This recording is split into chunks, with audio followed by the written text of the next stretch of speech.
আসসালামু আলাইকুম। সবাই কেমন আছেন? আশা করি সবাই ভালো আছেন। আজকে আমি আপনাদের সাথে এই কাজটা শেয়ার করব। এটা একটা জাস্ট ওয়াও একটা ডিজাইন। আর এই ল্যাভেন্ডার কালারে যদি সাদা সুতা দিয়ে কাজ করা হয় তাহলে দেখতে অনেক দারুণ লাগে।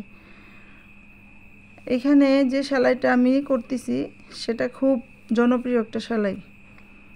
আর এটার নাম হচ্ছে লাখনৌ সেলাই বা উল্টা ক্রস। যেহেতু এটা উল্টা দিকে ক্রসের মতো ওঠে আর উপরের দিকে এরকম কিউট সুন্দর একটা ডিজাইন হয়। আর এই সেলাইটা সবাই পারেন, হয়তো কম বেশি সবাই এটার সাথে আমরা পরিচিত। সেলাইটা এই যে ভেতর থেকে দেখেন, ভেতর থেকে ক্রস আর উপরে এরকম একটা ডিজাইন উঠতেছে। এই ধরনের ডিজাইন যদি জামার ফুল বডিতে করা হয় তাহলে জামাটা কিন্তু দেখতে দারুণ লাগে এবং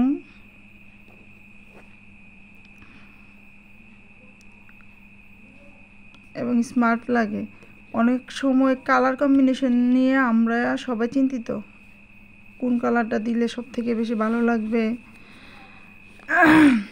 সেক্ষেত্রে আমি মনে করি সাদা সুতাটা যে কোনো কালারের উপর কাজ করলে কাজটা কিন্তু দারুণভাবে ফুটে ওঠে। আমি এখানে সুতি অরবিট বয়েল কাপড়ে কাজটা করেছি। দেখেন কতটা সুন্দর লাগতেছে, মাশাআল্লাহ। আমার প্রায় ফুলটা করা শেষ। আর এই ধরনের কাপড়গুলো যে কোনো জায়গায় পরে যাওয়ার জন্য পারফেক্ট। যারা অফিসে যায়, কলেজে যায়, তাদের জন্য আরও বেশি পারফেক্ট। আমি পুরো ড্রেসটাতে সাদা সুতা দিয়ে কাজটা করব। আশা করি কাজটা সুন্দর হবে। তো ভিডিওটা দেখতে থাকুন।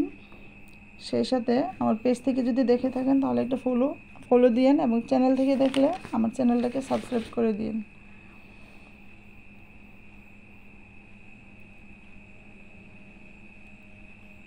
ফুলটা করা শেষ হলে আমি মাঝখান থেকে এটাকে ব্যাক স্টিচ দিয়ে করে নিচ্ছি। আমি এখানে এটা করার জন্য সুতি লাচ্ছি সুতা নিয়েছি 3 তার নিয়েছি, কারণ আমার এই লাচ্ছি সুতাটা বেশি চিকন মনে হয়েছে।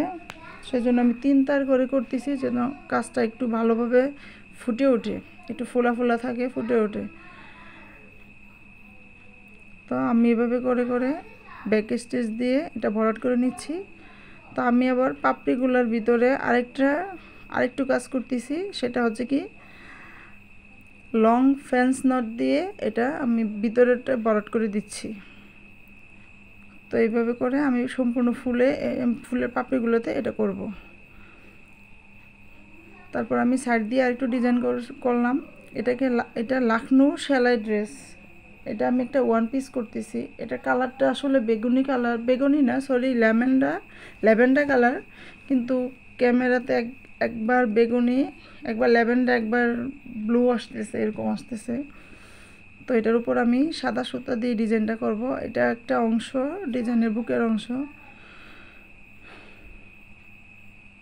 তো এইভাবে করে আমি পুরোটা ফুলে পাশে এই কাজটা করে নিচ্ছি। তো বন্ধুরা দেখতে থাকুন আমার কাজটা, আর কেমন হয়েছে অবশ্যই কমেন্ট করে জানাবেন। আমি এই পাশটা আগে থেকে করে ফেলছি যাতে আপনাদের বুঝতে সুবিধা হয় আমি এই ডিজাইনটা কিভাবে করলাম। তো এখন আমি এই পাশেরটা করতেছি।